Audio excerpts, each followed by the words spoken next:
সুপ্রিয় দর্শকবৃন্দ, আসসালামু আলাইকুম। শুরুতেই জানিয়ে দিব আজকের সংবাদ শিরোনাম। তারপরে থাকবে এই নিয়ে পুরো বিস্তারিত। আওয়ামী লীগের বিচারের আগে কোনো নির্বাচন হবে না, কঠোর হুঁশিয়ারি বৈষম্য বিরোধী ছাত্র আন্দোলনের মুখপাত্রদের। বৈষম্য বিরোধী ছাত্র আন্দোলনের মুখপাত্র উমামা ফাতেমা বলেছেন, আওয়ামী লীগের বিচারের আগে দেশে কোনো নির্বাচন হবে না। আজ বিকেল 4টায় কেন্দ্রীয় শহীদ মিনারে আনুষ্ঠানিকভাবে মার্চ ফর ইউনিটি অনুষ্ঠানে এ ঘোষণা দেন তিনি। এ সময় উসামা ফাতেমা বলেন, জুলাই আগস্টে যারা শহীদ এবং আহত হয়েছেন তাদের প্রতি ন্যায় বিচার হয়নি। এই মানুষগুলো যথাযথ চিকিৎসা এবং পুনর্বাসনের ব্যবস্থা করতে হবে। এমনকি সরকার সম্পূর্ণ দায় নিয়ে এ পরিবারগুলোর নিরাপত্তা দিতে হবে। এই মুখপাত্র আরও বলেন, জুলাই মরে যায় নাই, আমরা জুলাইয়ের শক্তি নিয়ে এখনো রাস্তায় আছি এবং আমরা কোনোভাবেই 90-এর মতো, 71-এর মতো 24-কে ব্যর্থ হতে দেব না। তিনি আরও বলেন, 5ই আগস্ট যখন শেখ হাসিনা পালায়, আজকে তার 5 মাস পরে কেন আমাদের শহীদ মিনারে এক হতে হলো? গত 5 মাসে সরকারের কি প্রোক্লেমেশন ঘোষণা করার সুযোগ হয় নাই? তারা কি এত ব্যস্ত ছিল যে তারা জুলাইয়ের একটি ঘোষণাপত্র ঘোষণা করার সময় করে উঠতে পারে নাই? এরই পরিপ্রেক্ষিতে কিছুদিন আগে আমরা বৈষম্য বিরোধী ছাত্র আন্দোলনের উদ্যোগে এই উদ্যোগ গ্রহণ করি।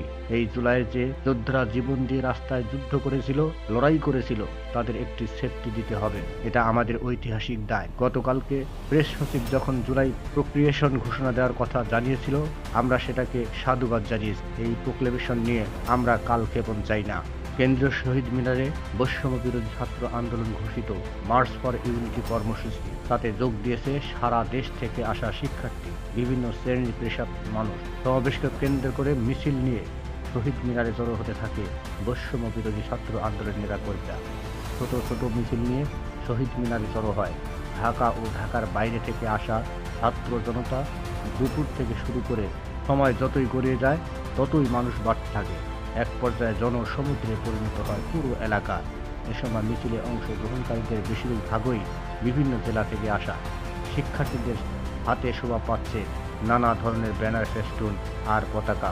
এ সময় ছাত্র জনতাকে ফাঁসি ফাঁসি ফাঁসি চাই, খুনি হাসিনার ফাঁসি চাই, আমার ভাই কবরে, খুনি কেন বাহিরে, দিল্লি না ঢাকা, ঢাকা ঢাকা, আবু সাইদ মুগ্ধ, শেষ হয়নি যুদ্ধ, ভারতীয় আগ্রাসন নিপাত যাক নিপাত যাক, গোলামি না আজাদি, আজাদি আজাদি, জালো রে জালো, আগুন জালো, ভারতীয় আগ্রাসনের রুখে দাঁড়াও জনগণ, দালালি না রাজপথ, রাজপথ রাজপথ প্রভৃতি স্লোগান দিতে শোনা যায়।